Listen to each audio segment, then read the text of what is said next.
And then, and basically the coefficients are written in the trigonometric sense. It's also not a big deal to, express them in terms of, what do you call trigonometric sense, the coefficients. Then the second fundamental form can be given in this way. How can I do it is basically pretty simple.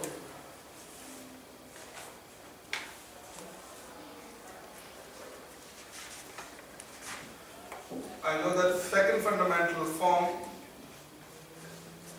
for the vector x can be written as, as taking the dot product of the Venn-Garten map with x itself, the inner product of the Venn-Garten map with x itself.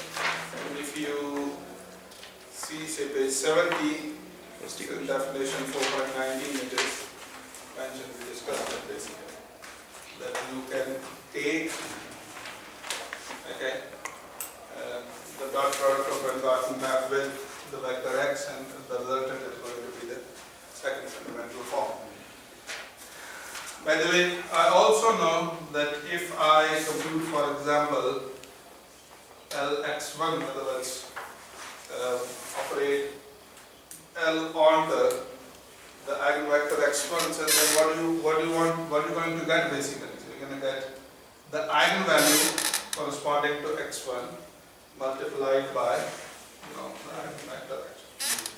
And similarly, you also get Lx2 would be the K2 and S2.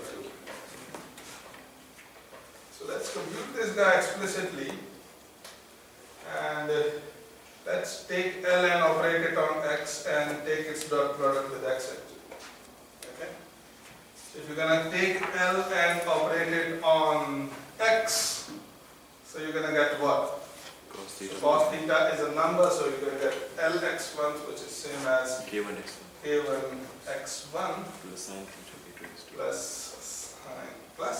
Yes, sir. Yes, so it's plus Sin theta x2 sin theta K2x2 K2 x2 K2 and x2, and then x is what? So just simply substitute the value of this.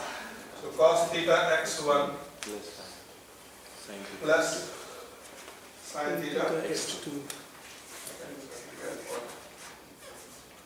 plus sin theta and x2, and you should simplify this expression, you get what you want. done, sir. Okay, so I can simplify this expression like, so in a product bilinear, so it can be broken into the 4 parts. Simplify the 4 parts, you get this.